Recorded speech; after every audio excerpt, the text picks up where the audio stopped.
Argentina segunda en el ranking de inflación. ¿Por qué?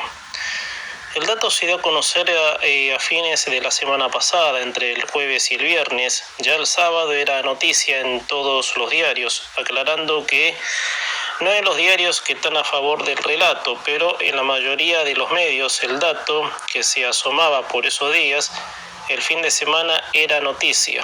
Somos el segundo país con más inflación en alimentos. En una columna del diario Clarín de Silvia Ferquet leí los detalles de por qué se da el fenómeno de la inflación, cómo se puede llegar a entender en una explicación técnica. Pero hubo datos de la columna de Silvia Ferquet de Clarín que me llevan a trazar varios paralelismos con este karma que vive la economía argentina, con tendencia a empeorar desde que el kirchnerismo llegó al poder. Uno de esos datos para este lado de la historia fue cuando el presidente Fernández, a poco de asumir la presidencia, dijo no creer en los planes económicos, lo cual no hace falta ni decir que este gobierno no tuvo ni siquiera plan económico. Aunque en el gobierno de Macri tampoco hubo plan económico, pero no porque Macri no haya querido, sino porque una parte de Cambiemos en ese entonces no quiso cambiar las leyes. Entre esos estaba Marcos Peña y el propio Jaime Durán Barba. Pero no es para comparar, sino para que en este comentario surja una seguidilla del 2002 para acá. Pero que tenemos la inflación más alta de esta historia, de esta democracia, desde 1983, es afirmativo, dado a que con este cuarto kirchnerato llegamos al 107% anual, a los 3 dígitos en términos anuales, y si seguimos así, a los 3 dígitos vamos a llegar en términos mensuales. Hace tiempo que Venezuela ocupa el primer puesto de los países con más inflación en alimentos. Leía en la columna de Ferquet en Clarín que Venezuela ya no estaría arrojando datos de su inflación. Allá el billete de mayor denominación es de billones. El esquema de demanda que hay en Venezuela se puede observar en miles de cuadras de cola para conseguir una botella de aceite. Muchas veces puse en estos comentarios este ejemplo. Bueno, así todo, a Venezuela parecería que ningún país con inflación crítica la superaría. A la Venezuela de Chávez Maduro, que comenzó en 1999. Hay un dato más que escabroso. Ya estamos por encima de Zimbabue, Laos y Ghana. Y como les decía, no sé si ya se puede nombrar a Venezuela, dado a que en evidencia el tema allí no tiene solución. Es decir, la Argentina está segunda, para no decir primera. Este fenómeno, que sin lugar a dudas pulveriza la producción y la economía, se da porque la moneda corriente de esos países se deprecia.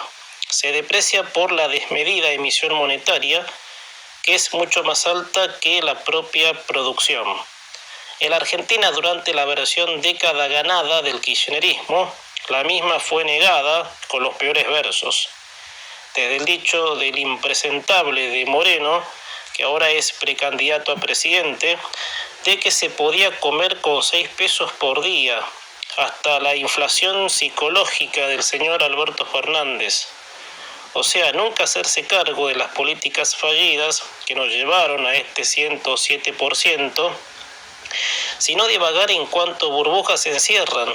Claro, con tal de no hacerse cargo que el post de la inflación es la pobreza, la demanda, el faltante y la indigencia. Ahora, como el tope es innegable, o sea, si Moreno vendría a decir ahora que se puede comer con 6 o 10 pesos, yo creo que lo van a putear hasta el más votante fiel del relato. Ese que apoya este sistema por más que el fruto de su trabajo o sea robado o no le sirva para solventar sus necesidades. Porque al fanatismo enfermo, al menos en esta columna, no voy a ir hoy. La inflación argentina lleva un historial de 20 años. Tal vez en los primeros años, que van desde el 2002 al 2007, tuvo contenida porque el ministro Remes Lenikov estabilizó el dólar y al morir la convertibilidad, la devaluación del peso no era tan impactante. Pese que al momento que Duhalde rompió con el 1-1, la devaluación fue salvaje. A lo que con esto quiero decir de que el peronismo nunca resolvió el tema con políticas de sustentabilidad, sino con estados de emergencias, como hacer del mal de la economía una adaptación a tirarse a menos. La inflación, como les decía, es un mal que no es compatible con la fluidez de ninguna economía. Es más, países con alta inflación, como está pasando con la Argentina, se han transformado en enormes villas miserias. Para terminar con la inflación debe haber un plan económico cuyo mismo empiece por liberar al país de las leyes prohibitivas y de las políticas del absolutismo. Es decir, que el Estado no intervenga en la economía y los sectores productivos sean el empuje para saciar necesidades y demandas de la sociedad, seguridad jurídica, confianza desde un sistema representativo, y vuelvo al pasaje de la columna de Ferquet de Clarín, un presidente que no cree en los planes económicos, y vuelvo a este pasaje para agregar, si un presidente de un país no cree en los planes económicos, es como que nos diga de que no pretende el avance sino la concentración de toda la economía en su puño e igualar, como en el socialismo, a toda la sociedad en la misma miseria. Ahí está el del porqué la inflación. Porque el Estado, en vez de ser la representación constitucional, tal como lo manda la misma, es la peor sombra negra que persigue al privado.